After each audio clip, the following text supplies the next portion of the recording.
You are listening to Bound by Death's Sorcerer, written by Akumah and voiceover by Sara. Akumah Audiobooks. Chapter 7, The Unexpected Hunter. From his hiding spot inside one of the kitchen cupboards, Tyler peered with one eye through the narrow crack, watching in rapt horror as two bulky, heavily armored men dropped, or rather slammed, Pierre to the floor right below Lord Harold's still rotating corpse. They both stepped back in unison, and the closer one pointed down at Pierre's battered, shivering body. "This the one?" "Yeah." A subtle shift in the shadows on the blood-stained carpet alerted Tyler to the presence of a third, yet unseen figure. "Roll him over. I need a better look." The thin, almost reedy voice carried little inflection, but it was somehow familiar to Tyler. The two thugs obliged, bending down and flipping Pierre over none too gently onto his back. The slightly older boy groaned, though by the strained sound of it, he was clearly trying to remain silent and motionless. Playing dead was a defense that many kids like them learned early, but Tyler doubted it would be of any use here, because acting like an uninteresting target only worked if your attackers weren't already interested in you in the first place. Did we do good? The two huge men glanced between each other, and Tyler swore he could feel the third figure frowning. "Well, you actually managed to bring me the right person this time, but I find the speed with which you acquired him sorely wanting." "Sorry boss, but this one was pretty slippery." The first thug's partner nodded. "We lost him nearly 4 times. Their leader scoffed. "Oh, that excuses it then. It's not like just anyone is capable of letting a half-starved orphan escape after being granted some very expensive receptors." "Thank you, boss." That was sarcasm. "Oh." A shuffling of boots echoed throughout the mansion, and then Tyler managed to just barely see a black-gloved hand caress Pierre's quivering cheek. "Do you know why you're here?" Licking his chapped, busted lips, Pierre blinked. "No, sir." The hand retreated from Tyler's view, and it sounded like the unseen man stood up. "Well then. It appears my associates and I have made a mistake. Seeing as how you don't have the information we're looking for, I'm afraid we'll have to let you go." Blinking several times in confusion, Pierre began to slowly ease himself up, only for a polished black boot placed on his chest to shove him back down. That was a joke. The boot slowly lifted back off of Tyler's unfortunate doppelganger, and a middle-aged man in an exquisitely tailored, emerald-green 3-piece suit circled into view. Tyler couldn't make out his face, as his back was turned, showing only his slick, salt and pepper hair. "Oh." Tyler made the connection just as the man turned around, revealing the sharp, disinterested features of the vault manager, Lord Harley. "I think you do know why you're here, Pierre. You must have thought you were so slick, so clever, just like your boss did." Flexing his fingers, Lord Harley stooped down to a crouch. "Unfortunately, you're not." The vault manager clenched his jaw. "And don't expect my whore daughter to come bail you out again."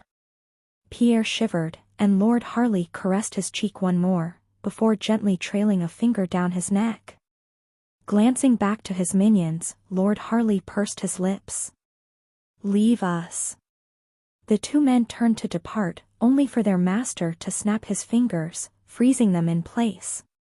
"Actually, bring me a cleaver, a spoon, and a corkscrew." He returned his attention to Pierre, who had somehow turned even paler than his ordinarily pasty complexion, with cold sweat trickling up his forehead.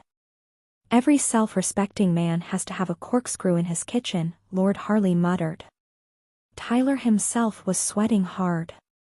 As the two thugs entered the kitchen, he prayed to creation that they wouldn't need to look in the overhead cabinets. Fortunately, they found what they needed in the usual places, the counter drawers and a knife rack by the sink. Returning to the sitting area, they offered the 3 tools to their boss, who dismissed them once more before returning his attention to Pierre. "Look at me." Pierre did as commanded, and Lord Harley tapped him in the eye with the back of the spoon. The boy flinched hard, and Tyler had to fight to not do so himself. He thought he could see tears beginning to pool under his comrade's bloodshot eyelids. So I'll ask again. Why are you here? Pierre choked, a hoarse wet sound, before answering. Because we broke into your vault and tried to steal your record book. Lord Harley tilted his head. Better. But not good enough. Tyler didn't even see him move. One moment, the vault manager was crouching over Pierre from behind his head, and the next, well, he had his boot on his stomach, a bloody cleaver in one hand, and Pierre's right arm ended in a bloody stump. Lord Harley tossed the severed hand onto his victim's chest, and Pierre screamed. As Pierre cried and flailed limply, the vault manager remained completely still, seemingly willing to let his victim wallow in the misery he had inflicted upon him. Within the cramped, hot cabinet, Tyler fought to regain control over his own breathing. It was horrible to watch, yet he couldn't make himself look away. After several more seconds, Lord Harley nodded to himself, stood up, and snapped his fingers. Tyler watched in morbid curiosity as the severed hand disintegrated into motes of pale golden light, while a similarly glowing translucent light materialized at the end of Pierre's stump, solidifying back into a fleshy hand. Shutting his eyes, Pierre fell silent, though sobs still racked his body. The fingers on his reformed hand slowly twitched, as if gradually becoming reacquainted with the rest of the boy's body. Hush, it's okay. Lord Harley gently squeezed Pierre's other arm, then ruffled his hair. So, are you ready to tell me the real reason you're here? Pierre just continued to sob, and the vault manager rolled his eyes with a sigh. Fine. Let's just get to the point then. Where is the book? Pierre just shook his head side to side. I don't know. Lord Harley picked up the spoon. What book you're talking about? Lowering the spoon, Lord Harley frowned. While I am willing to entertain the notion that your former employer left you in the dark about certain aspects of your little heist, so to speak, he tapped the spoon idly against his leg, to Pierre's evident discomfort, I fail to see how an unbound receptor could, shall we say, simply walk out under its own power. Tyler's eyes widened, and he shrank back slightly. It was obvious that the tone was quite special, but was it so special that the vault manager had made such a daring, violent move against such a powerful, respected man, even if that man had robbed him? The sound of soft footsteps approaching through the kitchen alerted both Tyler and Lord Harley to the arrival of a newcomer. Sorry to interrupt you, sir, but I have something important to report. Crossing his arms, Lord Harley stared at the new arrival. Tyler couldn't see them at all, as they were directly on the other side of the cabinet door. It seems that Pierre here wasn't acting alone with old Harold. Straightening up and stepping over Pierre, the vault manager entered the kitchen and leaned against the nearest counter. And? As it turns out, Mr. Pierre is part of a pair of identical twins. Lord Harley remained still and silent for a moment before chuckling and shaking his head. And here I was wondering what kind of ingenious artifice allowed them to pull off a stunt like that. Let me guess, they had one already at the casino, and then somehow signaled to each other to switch places? That's our best guess. Lord Harley tapped his chin. Any idea where the other one is? We have an address. Tyler's heart stopped. Nodding, Lord Harley turned around to face Pierre again. Take Mr. Pierre here out back to the wagon. I'll take care of his brother. The vault manager left Tyler's narrow line of sight.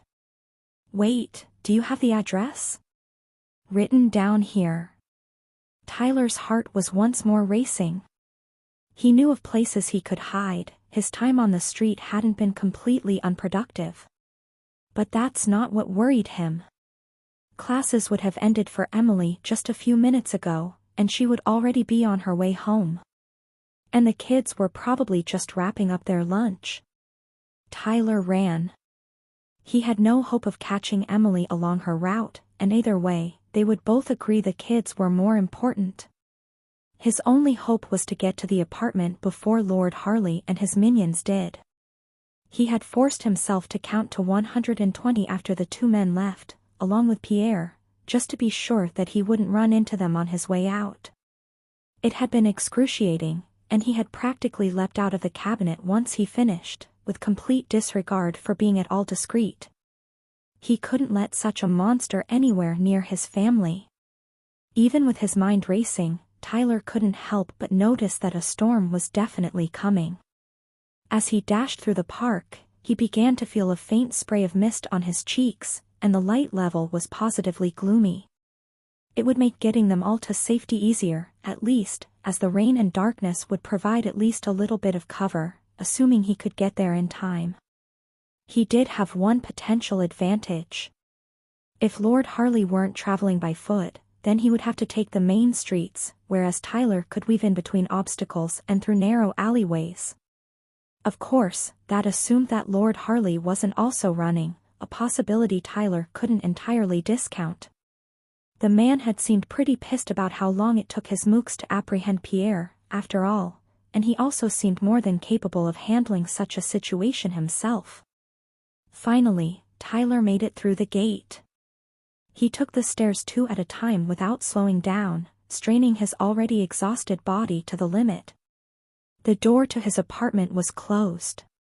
Nothing seemed out of place, at least on the exterior, and Tyler's hopes rose a little. Perhaps his mad dash from the mansion had given him a leg up after all. The door was locked, but Tyler didn't bother with a key. The wood was thin and rotten, and all it took was a little momentum and a properly angled shoulder for him to burst inside.